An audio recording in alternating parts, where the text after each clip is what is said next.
Back to my channel. അപ്പോൾ ഇന്നിപ്പോൾ ഞാൻ ഉള്ളത് വീട്ടിലാണ്. ഇനി ഉച്ചയ്ക്ക് ശേഷമാണ് കേട്ടോ ഷോപ്പിലേക്ക് പോവുക. അപ്പോൾ ഇന്ന് വീട്ടിൽ രാവിലെ മോർണിംഗ് കുറച്ച് കാര്യങ്ങൾ ചെയ്യാനുണ്ട് കേട്ടോ. അതൊക്കെ അങ്ങ് ചെയ്യാണ്.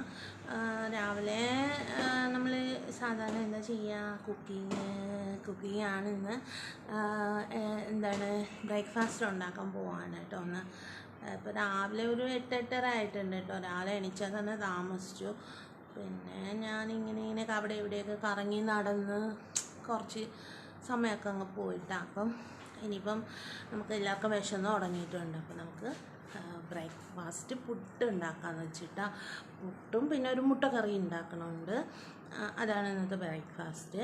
പിന്നെ ചന്തൂട്ടിന് എക്സാമാണ് നാളെ, സോഷ്യൽ എക്സാം ഉണ്ട്. അപ്പോൾ അവൻ ഇനിയിപ്പോൾ എൻ്റെ കൂടെ ഷോപ്പിലേക്ക് വരുന്നുണ്ടോ എന്നറിയില്ല. വരുന്നില്ല എന്നുണ്ടെങ്കിൽ അവന് ലഞ്ച് കൂടി പ്രിപ്പയർ ചെയ്ത് വെച്ചിട്ട് വേണം എനിക്ക് പോകാനായിട്ട്. അപ്പോൾ എനിക്കിപ്പോൾ എത്രത്തോളം സമയം കിട്ടുമെന്ന് അറിയുന്നതുകൊണ്ട് എന്തായാലും ഉച്ചയ്ക്ക് മുന്നേ എനിക്ക് ഷോപ്പിലേക്ക് എത്തണം. അപ്പോൾ അതിന് വേണ്ടിയിട്ട് ഞാൻ ഇതാണ് ഫുഡൊക്കെ ഉണ്ടാക്കാൻ പോവാണ്. അപ്പം ഇതെൻ്റെ ഫസ്റ്റ് വ്ളോഗാണ് കേട്ടോ. ഇന്ന് ആദ്യമായിട്ട് ഞാൻ സ്റ്റാർട്ട് ചെയ്ത എൻ്റെ ഫസ്റ്റ് വ്ളോഗ് ചെയ്യാണ് കേട്ടോ. അപ്പോൾ ഈ കുറേ കുറ്റങ്ങളൊക്കെ ഉണ്ട്. എനിക്ക് തന്നെ അറിയില്ല എങ്ങനെയൊക്കെ ചെയ്യണമെന്ന്. അപ്പോൾ അതൊക്കെ നിങ്ങളൊക്കെ കണ്ടില്ല എന്നൊക്കെ വിചാരിക്കുക, എന്താണ് സഹായിക്കുക, ഹെൽപ്പ് ചെയ്യുക. അപ്പോൾ എന്നെ ഇഷ്ടപ്പെടുന്നവർ എൻ്റെ വീഡിയോസൊക്കെ കാണണം. എൻ്റെ പേര് നിഷ എന്നാണ് കേട്ടോ. അപ്പോൾ നിങ്ങൾക്ക് ഇഷ്ടമാണെന്നുണ്ടെങ്കിൽ വീഡിയോസൊക്കെ കാണണം കേട്ടോ, കാണാതെ ഇരിക്കരുത്. ഓക്കേ, അപ്പോൾ നമുക്ക് എന്താണ് ഉണ്ടാക്കാൻ പോകും. പിന്നൊരു കാര്യം, എനിക്ക് പ്രൊഫഷണലി ഇങ്ങനെയൊക്കെ വെച്ച് വീഡിയോ എടുക്കാനൊന്നും അറിയില്ല കേട്ടോ. എനിക്ക് നോർമലി ബിഹേവ് ചെയ്യും പോലെ വീഡിയോ എടുക്കാൻ അറിയുള്ളൂ. അപ്പം അതുകൊണ്ട് അതിൻ്റേതായ ഒരു മിസ്റ്റേക്കൊക്കെ ഉണ്ടാവും കേട്ടോ. അത് പുട്ടിൻ്റെ മാവാണ് കേട്ടോ, അജ്മി പുട്ട്.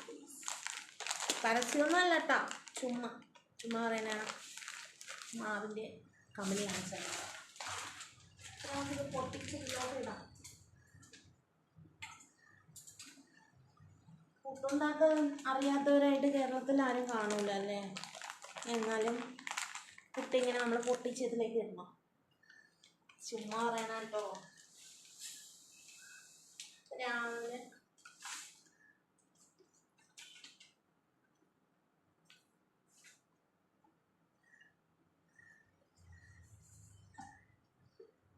ചേട്ടാ പുട്ട് വേണോ?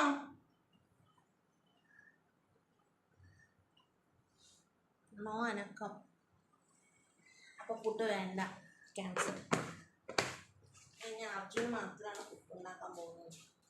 നമ്മൾ ബോഡി ഷേമിംഗ് ഒക്കെ ഒരുപാട് നേരിടാറുണ്ട് കേട്ടോ. കുറച്ച് വെയിറ്റ് ഉണ്ട്. എനിക്ക് കുട്ടിക്കാലം പോലെ വണ്ണക്കുള്ളതാണ്. ഞാൻ കുറയ്ക്കാനൊക്കെ ഒരുപാട് ശ്രമിച്ചിട്ടും എനിക്കങ്ങനെ പറ്റിയിട്ടൊന്നും ഉണ്ടായിട്ടില്ല കേട്ടോ. അപ്പോൾ അതുകൊണ്ട് എൻ്റെ വീഡിയോ കാണുന്നവരൊക്കെ എന്നെ ബോഡി ഷേമിങ് ചെയ്യാൻ ഇതുണ്ടെന്നുള്ളൊരു മനസ്സിലൊരു ടെൻഷനൊക്കെ എനിക്കുണ്ട്. അപ്പോൾ ഞാൻ അത് വിചാരിച്ചിട്ടാണോ അയ്യോ ഞാൻ വീഡിയോ ചെയ്താൽ എന്നെ കാണുമ്പോൾ എല്ലാവരും എന്നെ കളിയാക്കും, അങ്ങനെയൊക്കെയുള്ള ടെൻഷൻ കൊണ്ട് ഞാൻ വീഡിയോസ് ചെയ്യാണ്ടൊക്കെ ഇരുന്നു. പക്ഷേ എനിക്ക് ഭയങ്കര ഇഷ്ടമാണ് ഇങ്ങനെ വ്ളോഗ് ചെയ്യാനും നിങ്ങളുമായിട്ടൊക്കെ ഇങ്ങനെ സംസാരിക്കാനും. അതൊക്കെ എനിക്ക് ക്യാമറയിൽ നോക്കി വർത്തമാനം പറയാനും ഒക്കെ ഭയങ്കര ഇഷ്ടമുള്ള കൂട്ടത്തിലാണ്. പക്ഷേങ്കിൽ എനിക്ക് പേടിയാണ് എന്നെ ബോഡി ഷേമിങ് ചെയ്യും അല്ലെങ്കിൽ ശരിക്കും അഫ്കോഴ്സ് അല്ലെങ്കിൽ കളിയൊക്കെ ആക്കും. എന്നാലും നമുക്ക് എന്താണ് ഒരു വിഷമമൊക്കെ ഉണ്ട്. ഇനിയിപ്പം കമൻസൊക്കെ പേടിച്ചിരുന്നിട്ട് പറ്റില്ല എനിക്ക്. ആക്ച്വലി എനിക്ക് ടെക്സ്റ്റൈൽസ് ആണ് കേട്ടോ. അപ്പോൾ ടെക്സ്റ്റൈൽസാണ് എൻ്റെ ഇത്. ഞാൻ ഷോപ്പ് ഇട്ടിരിക്കുകയാണ്. അപ്പം ഒരു അടുക്കളക്കാരിയിൽ നിന്ന് ഒരു ബിസിനസ് വുമണിലേക്കൊക്കെ ആയിട്ടുണ്ട് കേട്ടോ. അപ്പോൾ അങ്ങനെയാണ്. ഇതിപ്പോൾ എൻ്റെ മോൻ്റെ കുറേ കാർഡ്സാണ് അവനോട് കളിക്കുകയാണ്. അപ്പം ഒരുപാട് കാര്യങ്ങൾ എനിക്ക് നിങ്ങളുമായിട്ട് ഷെയർ ചെയ്യാനുണ്ട്. അപ്പോൾ എല്ലാവരും എൻ്റെ വീഡിയോസൊക്കെ കാണണം. അങ്ങനെ ഞാൻ ഷോപ്പിലേക്ക് പോകാനായിട്ട് പിന്നെ ഇറങ്ങാനുള്ള ധൃതിയിലായപ്പോൾ കേട്ടോ. ബ്രേക്ക്ഫാസ്റ്റ് കാര്യങ്ങളൊക്കെ കഴിഞ്ഞതിന് ശേഷം പിന്നെ ഞാൻ ലഞ്ചൊക്കെ ഉണ്ടാക്കി വെച്ചിട്ടുണ്ടായിരുന്നു. പക്ഷേ എനിക്കതൊന്നും വീഡിയോ എടുക്കാനുള്ള സമയം കിട്ടിയില്ല. അപ്പോൾ ഇങ്ങനെ അത് അതിന് ശേഷം ഞാൻ ഷോപ്പിൽ പോയിട്ട് തിരിച്ച് വന്നിട്ടോ. അപ്പോൾ വൈകുന്നേരം ആയിട്ടുണ്ട്. വെയിലൊക്കെ കൊണ്ട് ആകെ കോലം കേട്ടോ. ഇപ്പം ഞാൻ ബസ്സിലാണ് പോകുന്നത് കേട്ടോ. എനിക്ക് 2 വീലറൊക്കെ ഉണ്ട്. പക്ഷേങ്കിൽ ഇത് ചെയ്യാനായിട്ട് എനിക്ക് ഒരു ആക്സിഡൻറ്റ് പറ്റിയതിന് ശേഷം ഭയങ്കര പേടിയാണ്. അപ്പോൾ ഞാൻ രാവിലെ പോകുന്ന സമയത്ത് സമയത്ത് ഗ്യാസിൻ്റെ ഇതിലൊക്കെ കുറേ സാധനങ്ങൾ വീണിട്ടുണ്ടായിരുന്നു. പാല് ചെയ്തതൊക്കെ കുറച്ച് തിളഞ്ഞ് വീണിട്ടുണ്ടായിരുന്നു. അപ്പോൾ അതൊക്കെ ഒന്ന് ക്ലീൻ ചെയ്ത് അതിനുശേഷം ഞാൻ ഫ്രിഡ്ജിലിരുന്ന പാത്രങ്ങളൊക്കെ എടുത്ത് വെളിയിൽ വെച്ച് അതൊന്ന് ക്ലീൻ ചെയ്യണം. അതിൻ്റെ ഇടയിൽ ഞാൻ തുണി കൊണ്ടുവന്ന് വാഷിംഗ് മെഷീനിലേക്ക് ഇട്ടിട്ടുണ്ടായിരുന്നു കേട്ടോ. അപ്പോൾ ഇവിടെ ഒരു പൂച്ച സംഭവം എപ്പോൾ ഇവിടെ ഉണ്ട് കേട്ടോ. അവൻ എവിടെ നിന്ന് വന്നതെന്ന് എനിക്ക് അറിയത്തില്ല. ഏത് നേരവും എൻ്റെ അടുക്കളേൻ്റെ പുറകെ വന്ന് നിൽക്കും കേട്ടോ. അപ്പോൾ ഞാൻ കുറച്ച് മുളകിൻ്റെ വിത്ത്, അതായത് മുളക് കുറച്ച് മണ്ണിരുന്ന സ്ഥലത്ത്, നമുക്ക് മണ്ണൊന്നുമില്ല കേട്ടോ, ഫുള്ള് സിമെൻറ്റ് ഇട്ടേക്കെയാണ്. അപ്പോൾ അവിടെ ഇടാൻ വന്നപ്പോൾ ആ പൂച്ച അവിടെ തന്നെ ഇരിപ്പുണ്ട് കേട്ടോ. ഞാൻ പിന്നെ ഓടിച്ച് വിടുകയാണ് ചെയ്തത്. അപ്പോൾ പൂച്ചേനോട് കളിച്ചുകൊണ്ട് ആ വീഡിയോ എടുക്കാൻ വിട്ടുപോയി കേട്ടോ. അങ്ങനെ കുറേ പാത്രങ്ങൾ കഴുകാനുണ്ടായിരുന്നു. ഞാൻ പറഞ്ഞില്ലേ, ഫ്രിഡ്ജിൽ കുറേ സാധനങ്ങൾ ഇങ്ങനെ കയറ്റി വെച്ചിട്ടുണ്ടായിരുന്നു.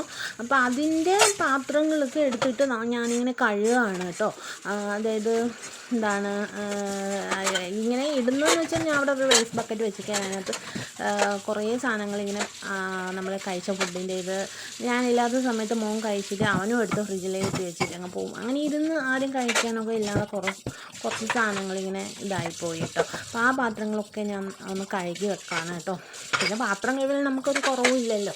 നമ്മൾ എന്തൊക്കെ പൊസിഷനിൽ ഇരിക്കണോ അല്ലെങ്കിൽ എന്തൊക്കെ എത്തിയിട്ടുണ്ടെന്ന് പറഞ്ഞാൽ നമ്മളെന്താണ് തിരിച്ച് വീട്ടിലൊക്കെ കഴിയുമ്പോൾ നമ്മളെ ജോലി എന്ന് പറയുന്നത് പാത്രം കഴിവലോട് തന്നെയായിരിക്കും അല്ലേ. അപ്പോൾ അങ്ങനെയൊക്കെ ഇതാണ്. അപ്പോൾ ഞാൻ പറഞ്ഞില്ലേ, ഞാൻ ബോഡി ഷേവിങ് ചെയ്യും എല്ലാവരും എന്നുള്ള ടെൻഷൻ കൊണ്ടാണ് ഞാൻ വീഡിയോ ഒന്നും ചെയ്യാത്തത്. അപ്പോൾ ഇനി അങ്ങനെ നോക്കിയിട്ട് ഇരുന്നിട്ട് കാര്യമില്ല. അപ്പോൾ അങ്ങനെ ലഞ്ചിന് ഡിന്നറിനത്തേക്ക് വേണ്ടിയിട്ട് ഫ്രിഡ്ജിലിരുന്ന മീൻ ഞാൻ ക്ലീൻ ചെയ്ത് വച്ചിട്ടുണ്ടായിരുന്നു. അപ്പോൾ മീൻ വാങ്ങാൻ പോയ ആൻറ്റി തന്നെ എനിക്ക് ക്ലീൻ ചെയ്ത് തന്നിട്ടുണ്ടായിരുന്നു. അപ്പോൾ അതുകൊണ്ട് തന്നെ എളുപ്പമുണ്ട്. വാളേൻ്റെ മീനാണ് കേട്ടോ. അപ്പം അത് എനിക്ക് ക്ലീൻ ചെയ്യാൻ വലുതായിട്ട് അറിയത്തില്ല. ഇങ്ങനെ അതിൻ്റെ പുറത്തുള്ള ഇതൊക്കെ എടുക്കണം അല്ലേ, അതിൻ്റെ എന്തോ കോട്ടിങ്ങൊക്കെ ഉണ്ടല്ലോ, അത് ഉരച്ച് കഴുകാനൊക്കെ എനിക്ക് ഭയങ്കര പാടാണ്. അപ്പോൾ ആൻറ്റി തന്നെ അത് ക്ലീൻ ചെയ്ത് തന്നു. അങ്ങനെ ഞാനത് ഇങ്ങനെ വരഞ്ഞാൽ മാത്രമേ മസാല പിടിക്കത്തുള്ളൂ അതിൽ. അങ്ങനെ മീനൊക്കെ ഫ്രൈ ചെയ്യാണ് കേട്ടോ. ഇന്നത്തെ ഡിന്നറിന് അതായത് ചോറും ഇത് മീൻ ഫ്രൈയും മുട്ട ഫ്രൈയും ആണ് കേട്ടോ ഇന്നത്തെ ലഞ്ച്. Sorry dinner. ഓക്കെ, എന്തൊക്കെ പറയണമെന്ന് അറിഞ്ഞൂടെ കേട്ടോ. നമ്മൾ ഫസ്റ്റ്ലി ഇങ്ങനെ ഡബ് ചെയ്യുന്ന സമയത്ത്, വോയിസ് ഓവർ കൊടുക്കുന്ന സമയത്ത് എന്തൊക്കെ തെറ്റുകളൊക്കെ വരുമല്ലേ. അങ്ങനെയാണ് കാര്യങ്ങൾ. അങ്ങനെ മീൻ അത്ര ഫ്രൈ ചെയ്തു കേട്ടോ. ഇനി 3-4 പീസ് മീൻ ഞാൻ നാളത്തേക്ക് മോന് സ്കൂളിൽ കൊണ്ടുപോകാനായിട്ട് മാറ്റി വെച്ചേക്കാണ് കേട്ടോ. അങ്ങനെ വെക്കാണ്. അതിൻ്റെ തലയൊക്കെ കാണുമ്പോൾ അതിൻ്റെ മുള്ളൊക്കെ കയ്യിലുണ്ട്, ഭയങ്കര പണിയാണ് കേട്ടോ. അപ്പം എന്താണ്, ഞാൻ ക്യാമറ ഓഫ് ചെയ്യണതാണ് കേട്ടോ, കൈ വെച്ചിട്ട്. എന്നിട്ട് അത് കട്ട് ചെയ്യാൻ മറന്നു കേട്ടോ. അങ്ങനെ കുറച്ച് ഫിഷ് ഞാൻ നാളത്തേക്കൊക്കെ മാറ്റി വെക്കണം. അപ്പം നാളെ ചോറ് കൊണ്ടാനായിട്ട് മീൻ ഫ്രൈ ചെയ്യാനാണ് കേട്ടോ പിന്നെ എടുത്ത് മാറ്റി വെക്കുന്നത്. അങ്ങനെ എന്താണ് ഇന്നത്തെ ഈ ഒരു സംഭവം. അതായത് നമ്മുടെ വ്ളോഗ് ഇത്രയൊക്കെ ഉള്ളൂ. ഞാൻ ഷോപ്പിൽ പോയിട്ടൊന്ന് ക്ഷീണിച്ച് കുറച്ച് കാര്യങ്ങൾ. അപ്പോൾ ഇനി എനിക്ക് ഈ വെട്ടം, അതായത് ക്ലാരിറ്റി ഇല്ലാത്തത്, നമുക്ക് 4 സൈഡിൽ നിന്ന് എപ്പോഴും വെട്ടമാണ് കേട്ടോ. അപ്പോൾ അത് ഇങ്ങനെ ക്യാമറയിൽ റിഫ്ലക്റ്റ് ചെയ്യണം. അതെങ്ങനെ അത് സോൾവ് ചെയ്യാമെന്ന് എനിക്ക് ഇതുവരെയും പറ്റുന്നില്ല. ഞാൻ പല പൊസിഷനിൽ വെച്ച് നോക്കിയിട്ടും അതിങ്ങനെ ശരിയാവുന്നില്ല കേട്ടോ. അപ്പം നിങ്ങൾക്ക് ആർക്കെങ്കിലും അറിയാമെങ്കിൽ എനിക്കതൊന്ന് കമൻറ്റ് ചെയ്തേക്കണേ. പിന്നെയെന്ന് വെച്ചാൽ രാത്രി കുറച്ച് ഫ്രൂട്ട് സലാഡ് ചേട്ടൻ വന്നപ്പോൾ വാങ്ങിയിട്ട് വന്നിട്ടാ, ഫ്രൂട്ട് സർബത്ത്, പിന്നെ അതൊരു ഗ്ലാസ് കുടിച്ചു. അതൊക്കെ തന്നെയാണ് ഇന്നത്തെ ഡേ. ഓക്കെ, അപ്പം നാളെ ഞാൻ വീണ്ടും വ്ളോഗിങ് ആയിട്ട് വരും കേട്ടോ. അപ്പോൾ എല്ലാവർക്കും Tata, bye bye, take care.